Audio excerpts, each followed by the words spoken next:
ದೂರದಿಂದಲೇ ಜೀವ ಹಿಂಡುತ್ತಿದೆ ಕಾಣದೊಂದು ಹಸ್ತ ಆ ದೇವೆ ಬಂದ ಮುಕ್ತ.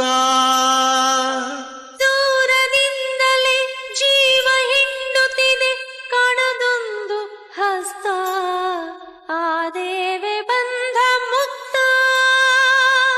ಆರು ಮೋಡ ಮಳೆಯಾಗಿ ಸುರಿದಾಗ ಕಣ್ಣ ಹನಿಗೆ ಮುಕ್ತಿ, ಮರದ ಹಕ್ಕಿ ಮರಿರೆಕ್ಕೆ ಬೀಸಿದರೆ ಅದರ ಗರಿಗೆ ಮುಕ್ತಿ. ಎದೆಯ ನೋವು ಹಾಳಾಗಿ ಹೊಮ್ಮಿದರೆ ಭಾವಕ್ಕೆ ಬಂದ ಮುಕ್ತಿ.